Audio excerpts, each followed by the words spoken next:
Welcome to Science in Seconds, where we break down complex scientific topics into bite-sized pieces. Today, we'll be exploring the game of chess and learning how to play it. Chess is a strategic game that has been played for centuries. It requires careful planning, logical thinking, and tactical maneuvers to win. But don't worry, we'll be starting from the basics. First, let's take a look at the chessboard. It consists of 64 squares, arranged in an 8-sig grid. The squares alternate between light and dark colors, with the bottom right square being light. The chess pieces are divided into two colors, white and black.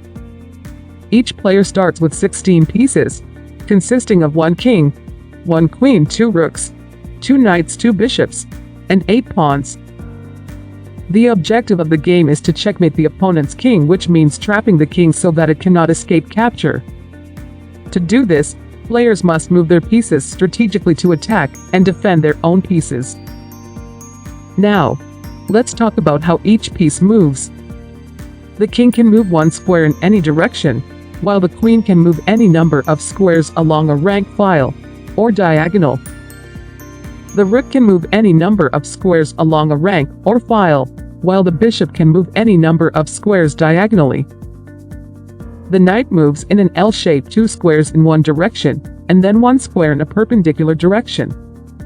This is the only piece that can jump over other pieces. The pawn moves forward 1 or 2 squares on its first move and then 1 square forward thereafter. Pawns capture diagonally and can only move forward. Each player takes turns moving their pieces, with white going first. Players can capture their opponent's pieces by moving their own pieces to the same square. The game ends when a player checkmates their opponent's king, or when the game ends in a draw.